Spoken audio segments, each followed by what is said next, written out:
ইয়া আল্লাহ, ইয়া আল্লাহ।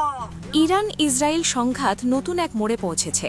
মধ্যপ্রাচ্যে থাকা আমেরিকার প্রায় সকল ঘাঁটিতে একযোগে হামলা চালিয়েছে ইরান। ইসরায়েলের করা হামলায় লক্ষ্য ছিল ইরানের প্রেসিডেন্ট, যা ব্যর্থ হয়েছে এমন দাবি করেছে তেহরান। একই সঙ্গে নিরাপত্তাজনিত কারণে সর্বোচ্চ নেতা আলী খামিনেহিকে রাজধানী তেহরানের বাইরে নিরাপদ স্থানে সরিয়ে নেওয়া হয়েছে বলে একাধিক সূত্রে জানা গেছে।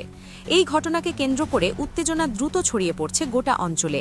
দাবি করা হচ্ছে ওমান ছাড়া প্রায় সব গালফ দেশে অবস্থিত মার্কিন সামরিক ঘাঁটিতে ইরান ক্ষেপণাস্ত্র হামলা চালিয়েছে। এর মধ্যে রয়েছে সৌদি আরেবিয়া, বাহরাইন, কুয়েত, কাতার এবং ইউনাইটেড আরব এমিরেটসে অবস্থিত মার্কিন সকল ঘাঁটি।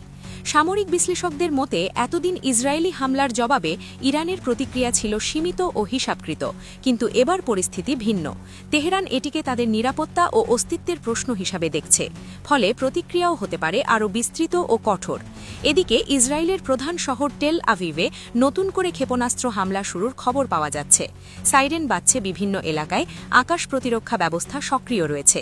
ক্ষয়ক্ষতির পূর্ণাঙ্গ তথ্য এখনও পাওয়া যায়নি। এই সংঘাত এখন স্পষ্টতই দুই দেশের সীমানা ছাড়িয়ে আঞ্চলিক রূপ নিচ্ছে।